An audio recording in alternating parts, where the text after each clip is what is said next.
My name is Natalie. I've been married to my husband, who I met through a friend, for 20 years. We're both approaching our mid-40s.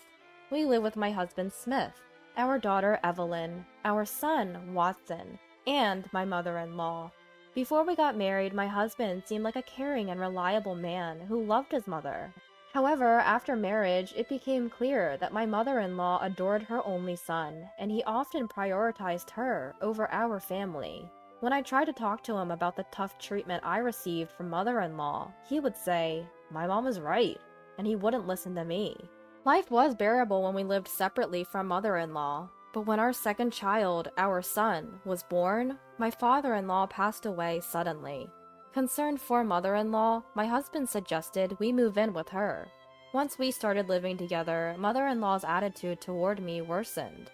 We had 2 kids to look after, and now mother-in-law's living expenses were added to our budget. My husband's income wasn't enough to cover our living expenses, let alone pay off loans, so I had to work as well.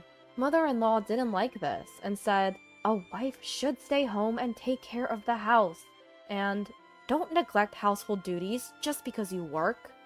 But I had no choice but to work. Ignoring mother-in-law's objections, I started working full-time. Naturally, I couldn't devote all my time to housework.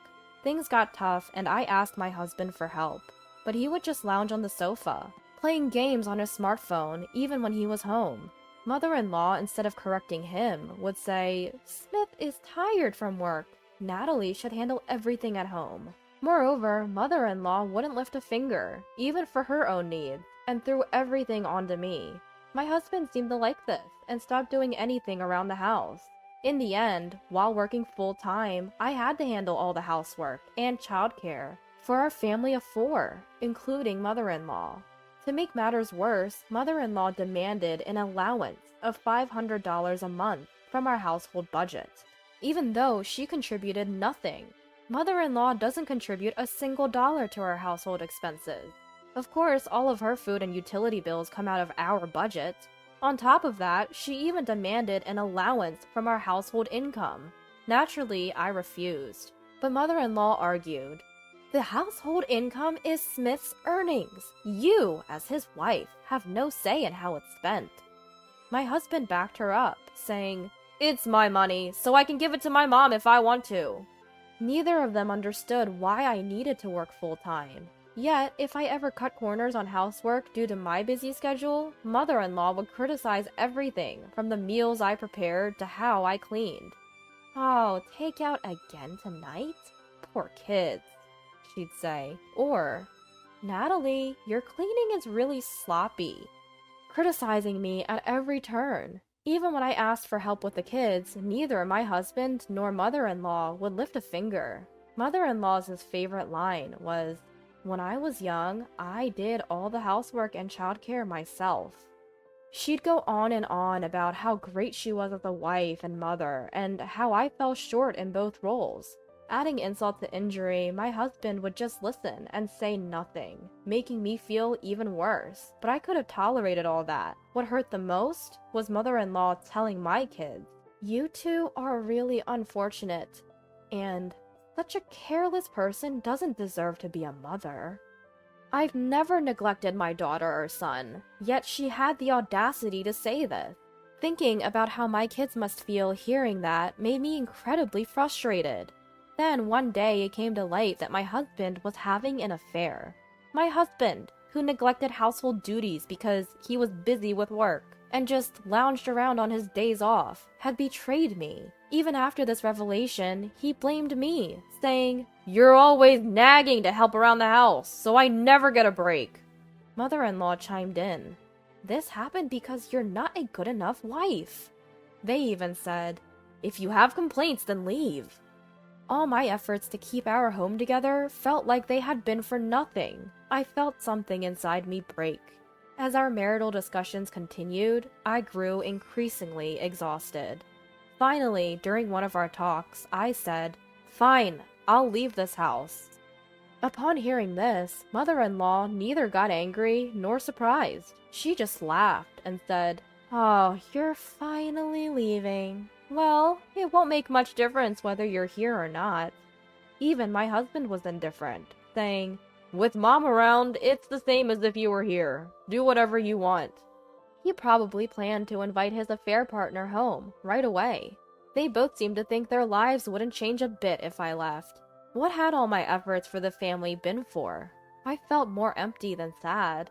It was probably all in vain. When the divorce was settled, I asked my kids, "What will you do?" My teenage daughter and son said, "We'll stay here. Grandma can handle things." "Don't you answer. I'll stay too." Hearing their answers, mother-in-law smiled smugly. "Well, of course. Who'd want to go with a mother who can't even manage housework or childcare? Don't worry, I'll take care of everything perfectly from now on. Unlike you." She sneered. My husband just said, "I feel better leaving it to mom." In the end, I left the house without my kids. A few days later, as I was leaving, mother-in-law taunted, "Leaving your kids behind?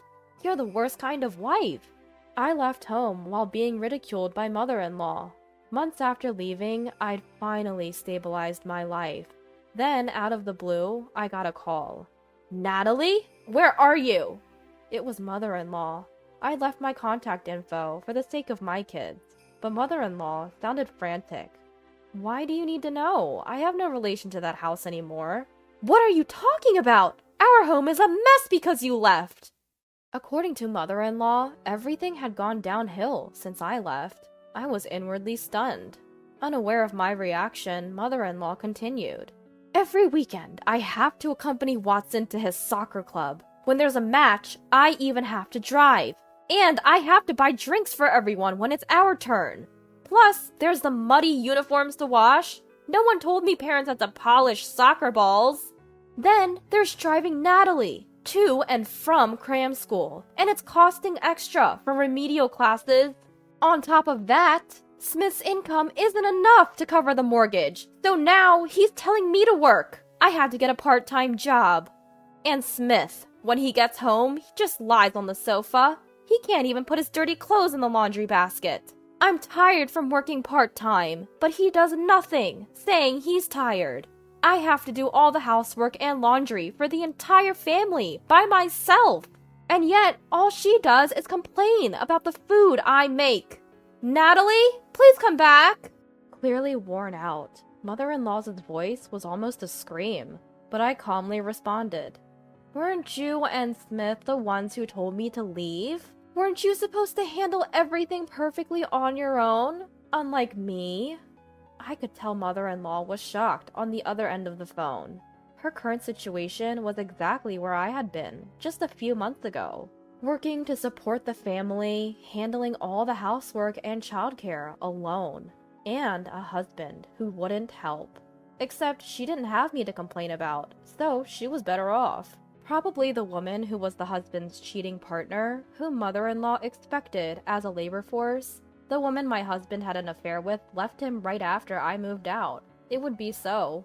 Who would want to join a household with mother-in-law and 2 kids from a previous marriage? They probably thought she would fill the gap I left. But their plan failed, and now mother-in-law finally realized the gravity of the situation. Too late, and this was exactly the outcome my kids and I had anticipated. Of course, I will say this so that there is no misunderstanding. Let me clarify. Evelyn and Watson are very kind kids. They always offered to help, saying, "Mom, let me assist you," or "I can do this myself." They had seen how their father and grandmother treated me and were well aware of it. When I was finally pushed to the point of leaving, I first talked to my daughter and son. They immediately took my side. "You've done enough, Mom. You should leave this house." I agree. Dad and Grandma are the ones at fault. They even offered to come with me. But then my daughter said, "Even if we leave, Dad and Grandma will never understand the struggles you've been through." "Yeah, they probably feel relieved," my son added. "We can't let that happen. They should realize how hard it's been for you." They chose to stay, thinking their father and grandmother would never understand my struggles if they left too. With that in mind, the 2 chose to stay at home on their own. Mother-in-law had no idea about this and assumed I had abandoned my kids. The outcome was clear.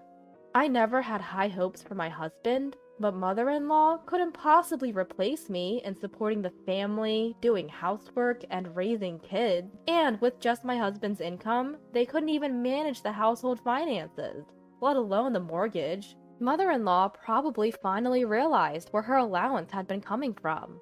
I had been the one doing all the housework and taking care of the kids while working. My husband and mother-in-law did nothing but complain, pushing everything onto me. Now, they must have felt firsthand what I had been juggling all along. I regularly received updates from my kids about the situation at home. I even heard from them that my husband's plans to remarry his affair partner had fallen through. Mother-in-law had to get a part-time job because my income was gone. She was struggling with housework and childcare, while my husband remained as unhelpful as ever. The husband still does no housework at home, does nothing about the children, and everything is a burden on mother-in-law. My kids told me all of this. Thanks to them, the house is a mess, and the meals are mostly half-hearted. They must realize now how hard you had it, Mom. They must have understood, more than ever, who had been holding that household together. Please, Natalie, come back. Understood, I replied, and I could hear the relief in mother-in-law's voice. So, you're coming back? But I answered, clearly and loudly, no, I'm not coming back.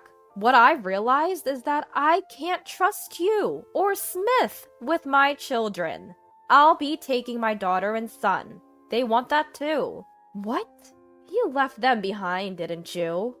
Mother-in-law sounded confused, but I continued. My kids have been watching all along. After that, my daughter, son, and I started a new life together. Of course, I made sure to claim compensation and child support through my lawyer during the divorce proceedings. I took a lump sum, thinking of the future. My husband and mother-in-law had to give up their house because they paid the lump sum child support and fell behind on their mortgage. To add insult to injury, I later found out that the reason my husband didn't remarry his affair partner was that she already had a family. He ended up being sued for compensation in another divorce case, leading him into debt. Now they're living in a cramped apartment, blaming each other for their woes. It's sad for a family to end up like this. As for us, the three of us are living happily, supporting each other every step of the way.